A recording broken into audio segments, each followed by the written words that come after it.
नमस्कार. आपण पाहत आहात सम्यक क्रांती यूट्यूब चॅनल माधव गायकवाड. बंधू आणि भगिनी आणि मित्रांनो, संत साहित्य, ग्रामीण साहित्य, ललित साहित्य, दलित साहित्य हे जे साहित्याचे प्रकार आहेत त्याच्यामध्ये एका महान ऋषितुल्य व्यक्तीने एक साहित्य निर्माण केलं, ते म्हणजे वन साहित्य, अरण्य साहित्य.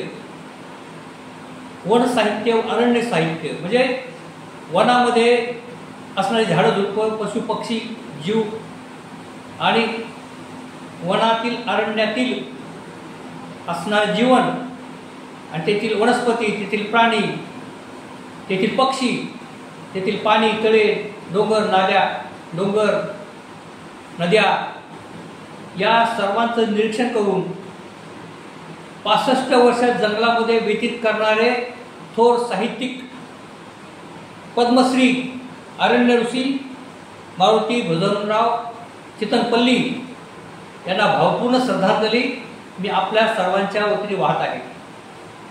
मारुती चितनपल्ली यांचं काल 18 जून 2025 रोजी निधन झाले. हे मारुती चितनपल्ली हे मोठे लेखक होते. अनेक पुस्तकं त्यांनी लिहिली आणि त्यातील जवळजवळ सर्वच पुस्तकं ही त्यांनी वनाच्या संदर्भात लिहिलेले, अरण्याच्या संदर्भात लिहिलेले, अरण्यामध्ये असणारे पशुपक्षी, अरण्यामध्ये असलेले वन्य प्राणी आणि अरण्यामध्ये असणाऱ्या जे जीवसृष्टी आहेत त्यांचं निरीक्षण करून त्याच्यावर त्यांनी पुस्तकं लिहिले, कादंबरी लिहिले, लेख लिहिले, माहितीपर पुस्तकं लिहिलेले असे मारुती चितनपल्ली यांचं काल निधन झालं. आणि त्यांना विशेष म्हणजे 30 एप्रिल 2025 रोजी राष्ट्रपती भवनामध्ये आपल्या भारताच्या राष्ट्रपती महोदया माननीय द्रौपदी मॅडम यांच्या हस्ते मारुती चितनपल्ली यांच्या कार्याची दखल घेऊन भारत सरकारने त्यांना पद्मश्री हा किताब बहाल केला एप्रिल महिन्यामध्ये. आणि काल मारुती चितनपल्ली यांचं दुःखद निधन झालेलं आहे. बंधू आणि भगिनींनो, जवळजवळ 20 ते 25 भाषा या मारुती चितनपल्ली यांना अवगत होत्या, त्यांना येत होत्या. आणि 36 वर्ष वन खात्यामध्ये त्यांनी नोकरी केली.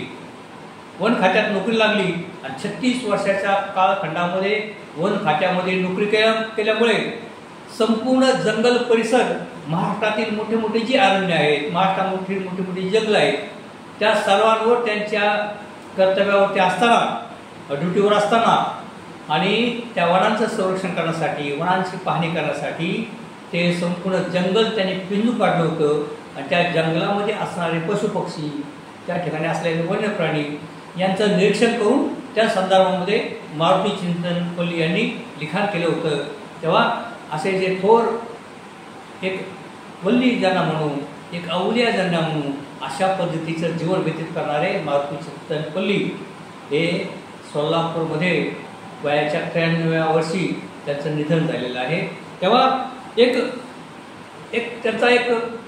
त्यांच्या एका मुलाखतीमध्ये त्यांनी जो किस्सा सांगितला होता तो शेवटपर्यंत त्यांना सातत्याने त्यांना दुःख देणारा प्रसंग होता की मारुती चितनपल्ली असं जंगलामध्ये फिरत असताना ते डोक्यावर टोपी घालायचे, हॅट घालायचे, हातामध्ये काठी असायची आणि त्यांच्याबरोबर त्यांचा एक आवडीचा पुतळा तो सातत्याने त्यांच्याबरोबर असायचा की जसा काय तो बॉडीगार्ड संरक्षण करण्यासाठी तो त्यांचा आवडीचा पुतळा सातत्याने त्यांच्याबरोबरच जंगलामध्ये फिरत असायचा. आणि मारुती चितनपल्ली साहेब हे नदीच्या तीरावर गेलेले आहेत आणि उंच अशा बाजूला असलेल्या डोंगरावर ते चढलेले आहेत आणि त्यांचा पुतळा देखील त्याच्याबरोबर आहे.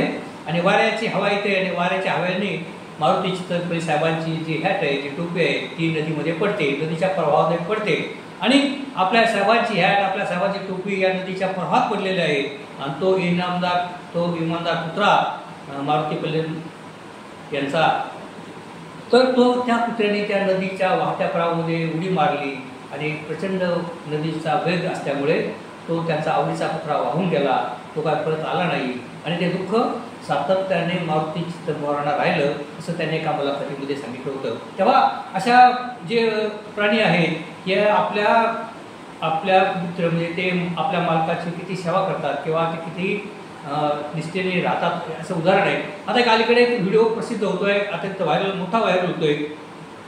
तोरणागडच्या पायथ्याला भर जंगलामध्ये एक 90 म्हणजे 100 वर्षाची आजी जी आहे सोगुणा आजी म्हणून राहते, ती एकटी विचार राहते. तिच्यावर एक बैल आहे आणि 2-4 गाय आहेत आणि ती 100 वर्षाची आजी त्या निर्भीड जंगलामध्ये गावापासून फार दूर असणाऱ्या एका जंगलामध्ये राहते. तिचं घर आता मोठीच आलेलं आहे आणि काही जे मावळे आहेत, काही जे शिवप्रेमी आहेत त्यांनी त्या घराला भेट दिली आणि त्यांनी तिची मुलाखत घेतली. त्यावेळेला तिच्याजवळ असणारा जो बैल आहे तो बैल तिचा हरवला होता आणि त्या बैल मिळत नाही म्हणून ती आजी कड्यावरून जीव देणार होती. परंतु एक 4-5 दिवसाच्या नंतर तो बैल येऊन त्याच्या दारात उभा राहिला.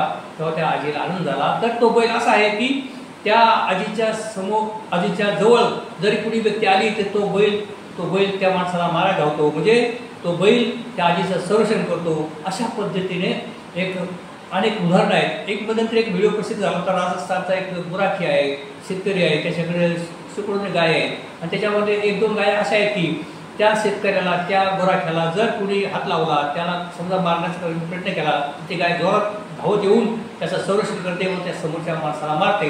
तेव्हा अशा पद्धतीची अनेक उदाहरणं आहेत. खरं म्हणजे मारुती चित्तमवार हे मारुती चित्तमपल्ली हे पशुमित्र आहेत, पक्षतज्ञ आहेत.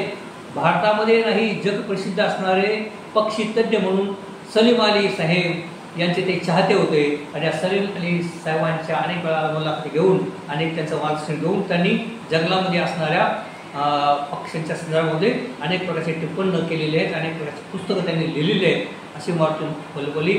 तर त्या सलीम अलींचं एक पहा कसं म्हणजे आश्चर्याची गोष्ट म्हणता येईल आपल्याला की सलीम अली हे आयुष्यभर त्यांनी पक्ष्यांच्या संदर्भामध्ये संशोधन केलेलं आहे आणि पक्ष्यांच्या जाती, पक्ष्यांची नावं आणि जगभरातील पक्ष्यांची माहिती त्यांनी लिहिलेली आहे. जगभराच्या पक्ष्यांच्या संदर्भामध्ये त्यांचं लिखाण आहे, त्यांचं संशोधन आहे. ते सलीम अली साहेब हे गेट ऑफ इंडिया जवळील म्हणजे गोदीच्या समुद्राच्या किनाऱ्या गेट ऑफ इंडियाच्या जवळच त्यांचं कार्यालय आहे आणि त्या कार्यालयामुळे जेव्हा सलीम अली बसत असत त्यावेळेला एक समुद्र पक्षी, एक मोठा समुद्र पक्षी तो त्या कार्यालयामध्ये यायचा. ज्या वेळेला कार्यालय उघडलं जायचं आणि ज्या वेळेला सलीम अली त्या कार्यालयात बसायचे, गेट ऑफ इंडिया जवळ असणाऱ्या समुद्राच्या किनाऱ्यावर असणारं त्याचं कार्यालय, त्या ठिकाणी ज्या वेळेला सलीम अली बसायचे तेव्हा तो समुद्र पक्षी यायचा आणि त्यांच्या बराबर त्यांच्या खुर्चीच्यावरती त्यांनी एक जागा केली होती आणि त्या ठिकाणी त्यांनी घरटं बनवलं होतं आणि त्या ठिकाणी ते पक्षी येऊन बसायचा.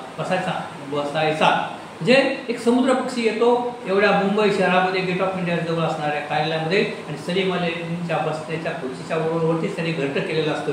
तेव्हा अशा पहा युवक म्हणत किंवा एक आश्चर्याची गोष्ट आहे की ज्या माणसाने आयुष्यभर पक्ष्यांच्या स्तरामध्ये त्यांनी संशोधन केलं तर तो समुद्र पक्षी येऊन तिथे बसायचा. अशी अनेक उदाहरणं आहेत. म्हणजे तेव्हा ह्या जे मारुती चित्तमपल्ली यांच्या पुत्रेच्या संदर्भामध्ये मी जी माहिती सांगितली ती या अनुषंगाने मी सांगत आहे. त्यांनी अनेक पुस्तकं लिहिलेली आहेत. म्हणजे त्यांची पुस्तकं प्रसिद्ध पुस्तकं आहेत त्यांची, अनेक त्यांनी पुस्तकं लिहिली आहेत. त्याच्यामध्ये म्हणजे त्यांना 2006 सालामध्ये खरं म्हणजे सोलापूरचेच ते होते आणि सोलापूरमध्ये झालेल्या मराठी साहित्य संमेलनाचे 2006 मारुती चित्तमपल्ली अध्यक्ष होते.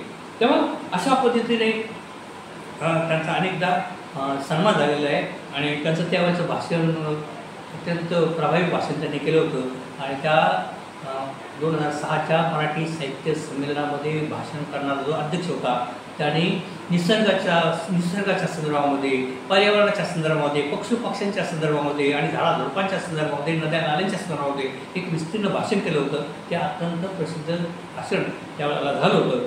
त्यांनी रानवाटा, ओनदेव, पाखररामा, चैत्रपालवी, सुवर्ण गरुड अशा पद्धतीने त्यांची पुस्तकं प्रकाशित आहेत. असे 25-30 पुस्तकं त्यांची पुस्तकं प्रकाशित झालेली आहेत, त्यांनी लिहिलेले आहेत. आणि त्याचं अत्यंत गाजलेलं पुस्तक म्हणजे पक्षी जाय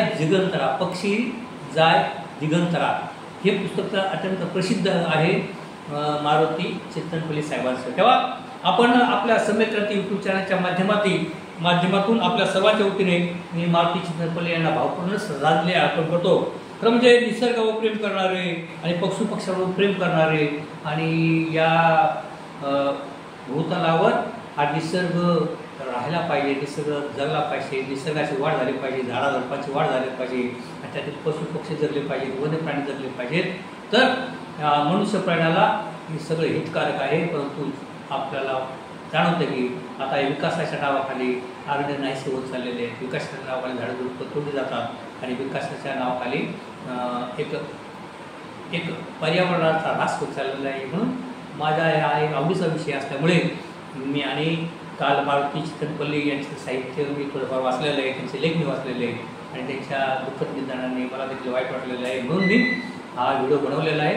तेव्हा आपण खरं म्हणजे अशा साहित्यिकांची पुस्तकं वाचले पाहिजेत आणि अशा साहित्यिकांमुळे एक साहित्यिक असतील, विचारवंत असतील, कार्यकर्ते असतील, नेते असतील, त्यांचं योगदान आपल्याला लक्षात घेतलं पाहिजे. म्हणून जगावेगळं काम करणारा आणि अरण्यामध्ये राहणारा 65 वर्ष ते अरण्यामध्ये अरण्याच्या साहित्यात राहिलेले आहेत. रिटायरमेंट झाल्यानंतर त्यांनी त्या अरण्याच्या संदर्भात तिथेच त्यांनी घर बांधलं होतं आणि 36 वर्ष नोकरी केली, सरकारी नोकरी केली, वन खात्यामध्ये नोकरी केली आणि त्या माध्यमातून संपूर्ण जंगलामध्ये फिरत असताना त्यांनी त्या वनांचा अनुभव आपल्यासमोर ठेवलेला आहे पुस्तकाच्या रूपाने.